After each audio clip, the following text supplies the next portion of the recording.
कि आगाज तुमने किया है, अंजाम तक हम लेकर जाएंगे। संपूर्ण देशासह राज्यातही सध्या लोकसभा निवडणुकीची धूम आहे। एमआयएमचे पक्षानेही संभाजीनगरातून विद्यमान खासदार इम्तियाज जलील यांना पुन्हा 2024 लोकसभेचा तिकीट दिला आहे।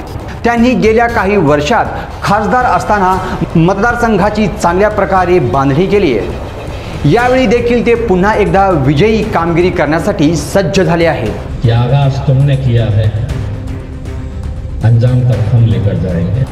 वडील सिव्हिल सर्जन, भाऊ जेट एअरवेजमध्ये व्यवस्थापक आणि खुद्द जलील हे प्रसिद्ध लोकमत व NDTV मध्ये तब्बल 23 वर्ष पत्रकारिता क्षेत्रामध्ये काम करणाऱ्या महाराष्ट्रातील एकमेव मुस्लिम खासदार म्हणून ओळख असलेले जलीलांचा पत्रकार ते खासदारकीचा प्रवास आज या व्हिडिओच्या माध्यमातून आज आपण जाणून घेणार आहोत। नमस्कार, मी अर्जुन चव्हाण, कॅमेरामॅन अब्दुल शेख। आपण पाहताय लोकप्रधान न्यूज सोलापूर।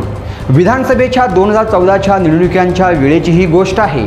इम्तियाज जलील यांनी पत्रकारितेचा राजीनामा देण्याची घोषणा पत्रकार मित्रांशी बोलताना केली होती। या निर्णयाने त्यांच्या मित्र परिवाराला धक्का बसला होता। 4 वेळा लोकसभेत निवडून गेलेल्या चंद्रकांत खैरेंचा एमआयएमचे इम्तियाज जलील यांनी चुरशीच्या लढतीत पराभव केला होता। 2014 मध्ये पत्रकारितेची नोकरी सोडून राजकारणात येणाऱ्या जलील यांचा प्रवासही तितकाच रंजक आहे। इम्तियाज जलील सय्यद यांचा जन्म 10 ऑगस्ट 1968, ज्यांना सय्यद इम्तियाज जलील असेही म्हणतात। हे एक भारतीय राजकारणी आणि ऑल इंडिया मजलिस-ए-इत्तेहादुल मुस्लिमीनचे सदस्य देखील आहेत। 2019च्या सार्वत्रिक निवडणुकीत जलील औरंगाबाद लोकसभा मतदारसंघातून लोकसभेचे खासदार म्हणून निवडून आले। जलीलांचा जन्म औरंगाबादेत सय्यद अब्दुल जलील आणि झाकिया जलील यांच्याकडे झाला। त्यांचे वडील सिव्हिल सर्जन होते आणि भाऊ जेट एअरवेजमध्ये व्यवस्थापक आहेत। जलीलने रुमी फातेमाशी 8 जुलै 1993 रोजी लग्न केलं, ज्यांना 2 मुले आहेत। त्यांनी 2014 मध्ये राजकारणात प्रवेश केला।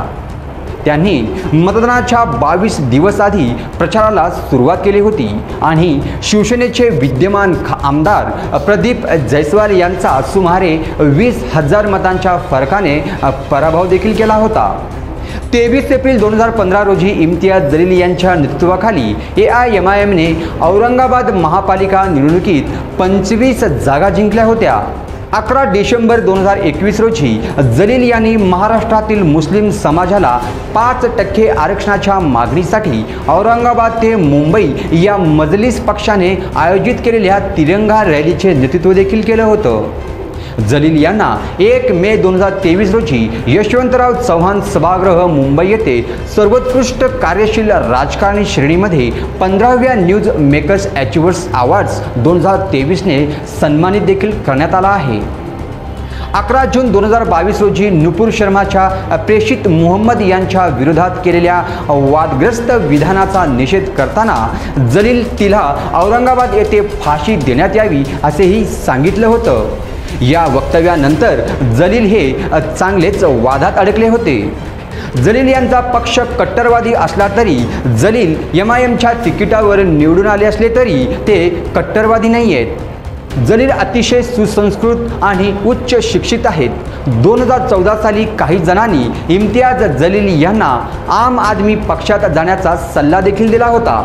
मात्र पत्रकारिता करत असताना इम्तियाज जलील AIMIM पक्षाचे तेलंगणा आणि हैदराबादमधील काम पाहून प्रभावित झाले होते। MIMचे संस्थापक असुद्दीन ओवैसी आणि इम्तियाज जलील यांचे कौटुंबिक संबंधही चांगले आहेत।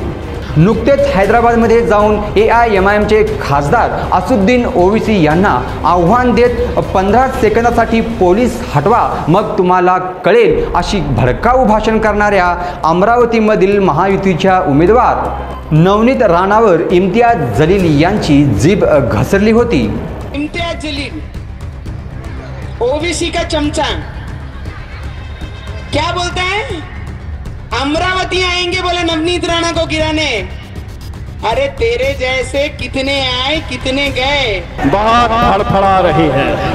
दरअसल ये महिला की कमजोरी क्या है मालूम क्या? ये अगर ऐसे कैमरे दिख गए उसको और तुमने ऐसा बोले कि 10 मिनट हम तुमको लाइव यहाँ पे करेंगे, अब तुम 10 मिनट यहाँ पे डांस करो, तो अकेले डांस करते खड़ी हो जाएगी। जलील म्हणाले होते की ती चीप दर्जाची बाई आहे, या चिल्लर लोकांना एवढे महत्त्व देणे गरजेचे नाहीये। प्रसिद्धीसाठी कोणत्याही पातळीला जाण्याची नवनीत राणा यांची सवय आहे, त्याला म्हटलं तर त्या रस्त्यावरही नाचायला कमी करणार नाहीयेत। अशा शब्दामध्ये इम्तियाज जलील यांनी टीका केली। यानंतर राणा विरुद्ध जलील वाद अख्खा महाराष्ट्राने पाहिलाय। दरम्यान छत्रपती संभाजीनगर या मतदारसंघातून शिवसेना शिंदे गट या पक्षाने मंत्री संदीपान भुमरे यांना तिकीट दिलंय, तर दुसरीकडे उद्धव ठाकरे यांच्या शिवसेनेनेही चंद्रकांत खैरे यांना तिकीट दिली आहे। खैरे हे महाविकास आघाडी तर भुमरे हे महायुतीचे उमेदवार या मतदारसंघात तिहेरी लढत होणार आहे। खैरे आणि भुमरे यांच्यात मतांचे विभाजन झाल्यास येथून जलील पुन्हा एकदा निवडून येऊ शकतात असा अंदाज व्यक्त केला जातोय। या प्रकरणावर आपल्याला काय वाटतं ते आम्हाला कमेंट बॉक्समध्ये कमेंट करून नक्की कळवा। पाहत रहा लोकप्रधान न्यूज सोलापूर।